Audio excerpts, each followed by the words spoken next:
ಇಲ್ಲಿ ಇಂಥವರೇ ಬುದ್ಧಿವಂತಾದರೂ ಇವರೇ ಒಳ್ಳೆ ಮೂವ್ನ ಮಾಡಿದ್ದಾರೆ ಅಂತ ಹೇಳೋದು ಅಷ್ಟು ಸುಲಭವಾಗಿಲ್ಲ. ಅದಕ್ಕೆ ಈ ಅಗ್ರಿಮೆಂಟಲ್ಲಿರುವಂಥ ಟರ್ಮ್ಸನ್ನು ನಾವು ಮತ್ತೆ ಮತ್ತೆ ನೋಡಬೇಕಾಗತ್ತೆ. ಮತ್ತೆ ನಾವು ಈಗ ಸ್ವಲ್ಪ ಕೂಲಂಕುಷವಾಗಿ ರಮೇಶ್ ಅವರ ದೃಷ್ಟಿಯಿಂದ ಏನೇನು ಅಡ್ವಾಂಟೇಜಸ್ ಇದೆ ಅವರಿಗೆ ಅಂತ ನೋಡ್ತಾ ಹೋಗೋಣ. ನೋಡಿ, ರಮೇಶ್ ಅವರು 1,00,000 ರೂಪಾಯಿ ಅಡ್ವಾನ್ಸ್ ಪೇಮೆಂಟ್ನ ಮಾಡಿ ಇಲ್ಲಿ 6 ತಿಂಗಳ ಕಾಲಾವಕಾಶನ ತಗೊತಾ ಇದ್ದಾರೆ. ಜೊತೆಗೆ 6 ತಿಂಗಳ ನಂತರ ಈ ಜಾಗವನ್ನು ರಮೇಶ್ ಅವರಿಗೆ ಕೊಡಬೇಕು ಅನ್ನೋ ಒಂದು ಷರತ್ತನ್ನು ಕೂಡ ಇಲ್ಲಿ ಸುರೇಶ್ ಅವರಿಂದ ಪಡ್ಕೊತಾ ಇದ್ದಾರೆ. ಒಂದು ರೀತಿಯಾಗಿ ಲಾಕ್ ಮಾಡ್ಕೊತಾ ಇದ್ದಾರೆ ಈ ಜಾಗನ 6 ತಿಂಗಳ ತನಕ ತಮ್ಮ ಹೆಸರಿಗೇನೆ ಬಿಟ್ಟು ಬೇರೆ ಯಾರಿಗೂ ಕೊಡಕ್ ಆಗೋದಿಲ್ಲ ಅನ್ನೋದನ್ನ. ಸುರೇಶ್ ಅವರು ಯಾರಿಗೂ ಈ ಜಾಗವನ್ನು ಮಾರಾಟ ಮಾಡದಲ್ಲೇ ಇರೋ ತರ ಒಂದು ಒಪ್ಪಂದವನ್ನು ಮಾಡ್ಕೊತಾ ಇದ್ದಾರೆ. ಅದೇ ರೀತಿಯಾಗಿ ಏನು ಮಾಡ್ತಾ ಇದ್ದಾರೆ, ಇವತ್ತಿನ ಬೆಲೆ ಏನಿದೆ ಆ ಬೆಲೆಗೆ ಈ ಒಂದು ಸೈಟ್ನ 6 ತಿಂಗಳ ಕಾಲ ಫಿಕ್ಸ್ ಮಾಡ್ಕೊತಾ ಇದ್ದಾರೆ ರಮೇಶ್ ಅವರು. ಇದನ್ನು ಕೂಡ ನೋಡಿ, ಇದರ ಒಂದು 20% ಫೀಸ್, ಸುಮಾರು 1,00,000 ರೂಪಾಯಿನ ಕೊಟ್ಟು 5 ಪಟ್ಟು ದೊಡ್ಡದು ಒಂದು ಪ್ರಾಪರ್ಟಿನ ಇವರು ಇವತ್ತೇ ರೇಟನ್ನು ಫಿಕ್ಸ್ ಮಾಡ್ಕೊತಾ ಇದ್ದಾರೆ. ಅದೇ ರೀತಿಯಾಗಿ ರಮೇಶ್ ಅವರು ಇಲ್ಲಿ ಒಂದು ಸ್ವಾತಂತ್ರ್ಯವನ್ನು ಕೂಡ ಪಡ್ಕೊತಾ ಇದ್ದಾರೆ. ಏನು ಆ ಸ್ವಾತಂತ್ರ್ಯ ಇವರಿಗೆ? 6 ತಿಂಗಳ ನಂತರ ಬಂದು ಈ ಜಾಗನ ಬೇಕು ಅಂತನಾದ್ರು ಹೇಳ್ಬೋದು, ಅವರು ಬೇಡ ಅಂತನಾದರೂ ಹೇಳ್ಬೋದು. ಬೇಡ ಅಂದರೆ 1,00,000 ರೂಪಾಯಿನ ಕಳ್ಕೊತಾರೆ. ಆದರೆ ಬೇಕು ಅಂತಂದರೆ ಈಗ ಏನು ಫಿಕ್ಸ್ ಪ್ರೈಸ್ ಮಾಡಿರ್ತಾರೋ ಅದೇ ಬೆಲೆಗೆ ಸುರೇಶ್ ಅವರು ಇಲ್ಲಿ ಕೊಡಬೇಕಾಗುತ್ತೆ.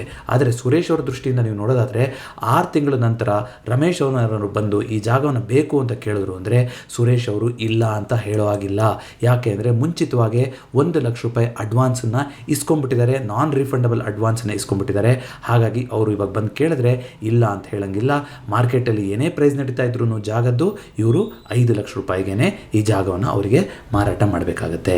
ಇಲ್ಲಿ ಅಜಯ್ ಅವರ ಇವಾಗ ಸ್ಮಾರ್ಟ್ ಮೂವ್ ನಿಮಗೆ ಗೊತ್ತಾಗ್ತಾ ಇದೆ ಅಂತ ಅನ್ಸುತ್ತೆ. ಆದರೆ ರಿಯಾಲಿಟಿನಲ್ಲಿ ಹೈವೇ ಬರುತ್ತೋ ಇಲ್ವೋ ಅನ್ನೋದ್ರ ಮೇಲೆ ಮಿಕ್ಕಿದ ನಿರ್ಧಾರಗಳಿದೆ ಅಲ್ವಾ. ಅದಕ್ಕೆ 6 ತಿಂಗಳ ಕಾಲ ವೆಯ್ಟ್ ಮಾಡಬೇಕು. 6 ತಿಂಗಳು ಆದ ನಂತರ ಯಾವ್ಯಾವ ಸಿಚುವೇಶನ್ ಬರ್ಬೋದು ಅನ್ನೋದನ್ನ ನೋಡ್ತಾ ಹೋಗೋಣ. ನೋಡಿ, ಈಗ 6 ತಿಂಗಳ ನಂತರ ಹೈವೇ ಪ್ರಾಜೆಕ್ಟ್ ಬರುತ್ತೋ ಇಲ್ಲೋ ಅನ್ನೋದ್ರ ಮೇಲೆ 3 ಥರದ ನಿರ್ಧಾರಗಳು ಆಗುವಂಥ ಸಾಧ್ಯತೆ ಇರುತ್ತಲ್ವಾ. ಅದನ್ನ ನಾನು positive scenario, negative scenario, neutral scenario ಅಂತ ಇಲ್ಲಿ ಲಿಸ್ಟ್ ಮಾಡ್ತಾ ಇದ್ದೀನಿ. ಮೊದಲನೇದಾಗಿ ಪಾಸಿಟಿವ್ ಸಿನಾರಿಯೋದಲ್ಲಿ ಒಂದು ಹೈವೇ ಪ್ರಾಜೆಕ್ಟ್ ಶುರು ಆಯಿತು ಅಂತಲೇ ಅಂದ್ಕೊಳ್ಳೋಣ. ಎಲ್ಲ ಕಡೆ ನ್ಯೂಸ್ ಆಗುತ್ತೆ. ಎಲ್ಲ ಕಡೆ ನ್ಯೂಸ್ ಆದರೆ ಏನಾಯಿತು, ಇವಾಗ ರಮೇಶ್ ಅವರು 1,00,000 ರೂಪಾಯಿ ಅಡ್ವಾನ್ಸ್ ಪೇಮೆಂಟ್ನ ಮಾಡಿದ್ರು. ಅದು ನಾನ್ ರಿಫಂಡಬಲ್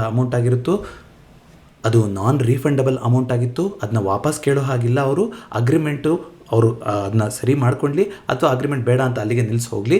ಆ 1,00,000 ರೂಪಾಯಿ ಅಮೌಂಟ್ ಏನು ಮಾಡಿರ್ತಾರೆ ಅದು ಸುರೇಶ್ ಅವರಿಗೆ ಸೇರುತ್ತಲ್ವ. ಇದು ನಾನ್ ರಿಫಂಡಬಲ್ ಆಗಿತ್ತು. ಅದನ್ನು ಹೊರತುಪಡಿಸಿ ಇವರು ಈ ಜಾಗನ ಬೇಕು ಅಂತ ಅಗ್ರಿಮೆಂಟ್ನ ಫೈನಲ್ ಮಾಡಿಕೊಂಡ್ರು ಅಂದರೆ 5,00,000 ರೂಪಾಯಿ ಆ 20-30 ಸೈಟ್ ಏನಿತ್ತು ಅದಕ್ಕೆ ಕೊಡಬೇಕಾಗತ್ತೆ.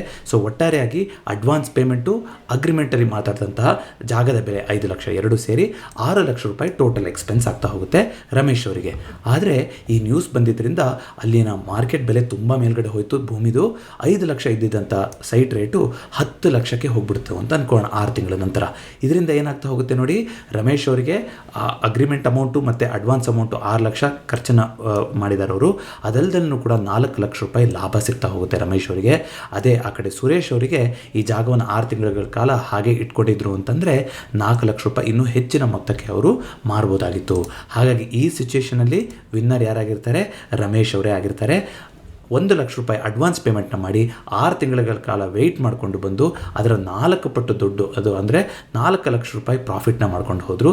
ತುಂಬ ಕಮ್ಮಿ ಸಮಯದಲ್ಲಿ ತುಂಬ ದೊಡ್ಡ ಪ್ರಾಫಿಟ್ನ ಇವರು ಮಾಡಿದ್ರು ಈ ಹೈವೇ ಪ್ರಾಜೆಕ್ಟು ಬಂದಿದ್ದರಿಂದ. ಅದೇ ರೀತಿಯಾಗಿ ಒಂದು ನೆಗೆಟಿವ್ ಸಿನಾರಿಯೋ ಅಂತ ಮಾತಾಡ್ತಾ ಇದ್ದೀನಿ.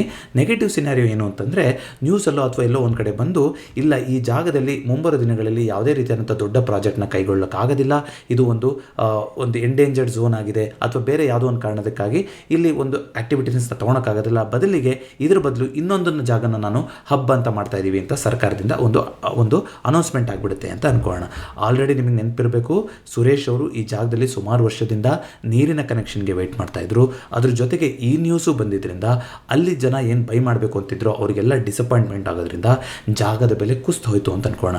ರಿಯಾಲಿಟಿನಲ್ಲಿ ಈ ರೀತಿ ಜಾಗದ ಬೆಲೆ ಕಡಿಮೆ ಆಗುತ್ತಾ ಅಂತ ನಿಮ್ಗೆ ಅನಿಸ್ಬೋದು, ಆದರೆ ಆ ರೀತಿ ಆಗಿರೋ ಸಿಚುವೇಶನ್ ಇದೆ ಅಂತ ಅನ್ಕೊಳ್ಳೋಣ ಒಂದು ನೆಗೆಟಿವ್ ನ್ಯೂಸ್ ಕಾರಣದಿಂದಾಗಿ.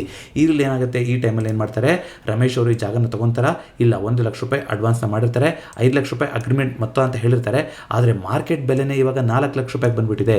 ಇವ್ರು ಯಾಕೆ ಈಗ 5,00,000 ರೂಪಾಯಿ ಕೊಟ್ಬಿಟ್ಟು ನಾನು ಈ ಜಾಗನ ತೊಗೊಂಡ್ಲಿ ಅಂತ ಏನು ಮಾಡ್ತಾರೆ, ಅಗ್ರಿಮೆಂಟ್ನ ಕ್ಯಾನ್ಸಲ್ ಮಾಡ್ಕೊತಾರೆ. ಮಾಡ್ಕೊತಾರೆ, ಅಗ್ರಿಮೆಂಟ್ ಕ್ಯಾನ್ಸಲ್ ಮಾಡಿಕೊಂಡ್ರೂ ಕೂಡ ಅಡ್ವಾನ್ಸ್ ಪೇಮೆಂಟ್ ಏನು ಮಾಡಿರ್ತಾರೆ ಆ 1 ಲಕ್ಷ ರೂಪಾಯಿನ ಅವ್ರು ಆಲ್ರೆಡಿ ಕೊಟ್ಬಿಟ್ಟಿದ್ದಾರೆ ಸುರೇಶ್ ಅವರಿಗೆ. ಹಾಗಾಗಿ ಹೈವೇ ಪ್ರಾಜೆಕ್ಟ್ ಬರಲಿಲ್ಲ. ಜೊತೆಗೆ ಒಂದು ನೆಗೆಟಿವ್ ನ್ಯೂಸ್ ಕೂಡ ಬಂತು, ಇನ್ನು ಸುಮಾರು ವರ್ಷ ಇಲ್ಲಿ ಏನೂ ಆಗೋದಿಲ್ಲ ಅಂತ. ಜಾಗದ ಬೆಲೆ ಕೂಡ ಕುಸಿತಾ ಹೋಯಿತು. ರಮೇಶ್ ಅವರಿಗೆ ಅವ್ರು ಕೊಟ್ಟಿದ್ದಂಥ ಅಡ್ವಾನ್ಸ್ ಅಮೌಂಟು ಸಂಪೂರ್ಣವಾಗಿ ನಷ್ಟ ಆಯಿತು, 1 ಲಕ್ಷ ರೂಪಾಯಿ ಲಾಸ್ ಆಯಿತು. ಇತ್ತ ಸುರೇಶ್ ಅವರಿಗೆ ಜಾಗದ್ದೇನೋ 1 ಲಕ್ಷ ರೂಪಾಯಿ ಬೆಲೆ ಕಮ್ಮಿ ಆಯಿತು, ಆದರೆ ಬೇರೆಯವರು ಎಲ್ಲರೂ ಅಲ್ಲೆಲ್ಲಿ ಯಾರ್ಯಾರು ಆ ಪ್ಲಾಟನ್ನು ಹೊಂದಿದಾರೋ, ಜಾಗ ಹೊಂದಿದಾರೋ ಅವರಿಗೆಲ್ಲ ಅವ್ರು ತೊಗೊಂಡಿದ್ದ ಬೆಲೆ ಯಾವುದೇ ಆಗಿರ್ಬೋದು, ಬಟ್ ಮಾರ್ಕೆಟ್ ಪ್ರೈಸಲ್ಲಿ 1 ಲಕ್ಷ ರೂಪಾಯಿ ಕಮ್ಮಿ ಆಯಿತು ಅಂತಂದರೆ ಅವರಿಗೆ ಒಂದು ನೋಷನಲ್ಲಿ ಲಾಸ್ ಅಂತಲೇ ಆಯಿತು. 5 ಲಕ್ಷ ರೂಪಾಯಿ ಹೋದ ವರ್ಷ ಇದ್ದಿದ್ದ ಬೆಲೆ 6 ತಿಂಗಳ ಹಿಂದೆ ಈಗ 4 ಲಕ್ಷ ರೂಪಾಯಿಗೆ ಆಯಿತು ಅಂದರೆ ಸೈಡ್ ಬೆಲೆಯಲ್ಲಿ 1 ಲಕ್ಷ ಕಳ್ಕೊಂಡ್ರು. ಆದರೆ ಆ ಸುರೇಶ್ ಅವರು ಆ 1 ಲಕ್ಷನ ಕಳ್ಕೊಂಡಿಲ್ಲ, ಆ 1 ಲಕ್ಷನ ಪಡ್ಕೊಂಡ್ರು. ಹಾಗಾಗಿ ಬೇರೆ ಅಲ್ಲಿ ಯಾರು ಜಾಗದ ಓನರ್ ಇರ್ತಾರೋ ಅವರಿಗೆ ಕಂಪೇರ್ ಮಾಡಿದ್ರೆ ಸುರೇಶ್ ಅವರಿಗೆ ಆ 1 ಲಕ್ಷ ರೂಪಾಯಿ ಸೇಫೇ ಆಯಿತು, 1 ಲಕ್ಷ ರೂಪಾಯಿ ಲಾಭ ಥರನೇ ಆಯಿತು ಅಂತ ಹೇಳ್ಬೋದು. ಯಾಕಂದರೆ ಬೇರೆಯವರು ಎಲ್ಲರೂ ಕಳ್ಕೊತಾ ಇದ್ದಾರೆ ಜಾಗದ ಬೆಲೆ ಬಿದ್ದಿದ್ದರಿಂದ, ಆದರೆ ಸುರೇಶ್ ಅವರು ಇಲ್ಲಿ ಪಡ್ಕೊತಾ ಇದ್ದಾರೆ. ಹಾಗಾಗಿ ಸುರೇಶ್ ಅವರಿಗೆ ನೆಗೆಟಿವ್ ನ್ಯೂಸ್ ಬಂದರೂ ಕೂಡ ಏನಾಯಿತು, ಸುರೇಶ್ ಅವರೇ ಇಲ್ಲಿ ವಿನ್ನರ್ ಆಗ್ತಾ ಹೋಗ್ತಾರೆ ಬೇರೆ ಆ ಜಾಗದ ಓನರ್ಗಳನ್ನು ಕಂಪೇರ್ ಮಾಡ್ಕೊಳೋದಾದರೆ. ಅದೇ ರೀತಿ ಒಂದು ನ್ಯೂಟ್ರಲ್ ಸಿನಾರಿಯೋ ಅಂತ ನೋಡೋಣ. ನ್ಯೂಸಲ್ಲಿ ಏನೂ ಬರೋದಿಲ್ಲ, ಇಲ್ಲಿ ಪ್ರಾಜೆಕ್ಟ್ ಬರ್ತಾ ಇದೆ ಅಂತಲೂ ಸುದ್ದಿ ಬರಲ್ಲ, ಅಥವಾ ಒಂದು ನೆಗೆಟಿವ್ ನ್ಯೂಸ್ ಬರಲ್ಲ. ಯಾವ ರೀತಿ ಇರುತ್ತೋ ಅದೇ ರೀತಿ ಪರಿಸ್ಥಿತಿ ಮೇಂಟೈನ್ ಆಗ್ತಾ ಹೋಗುತ್ತೆ ಅಂತ ಅನ್ಕೋಣ. ಆ ಸಂದರ್ಭದಲ್ಲೂ ಕೂಡ ರಮೇಶ್ ಅವರಿಗೆ ಡಿಸಪಾಯಿಂಟ್ ಆಗುತ್ತೆ.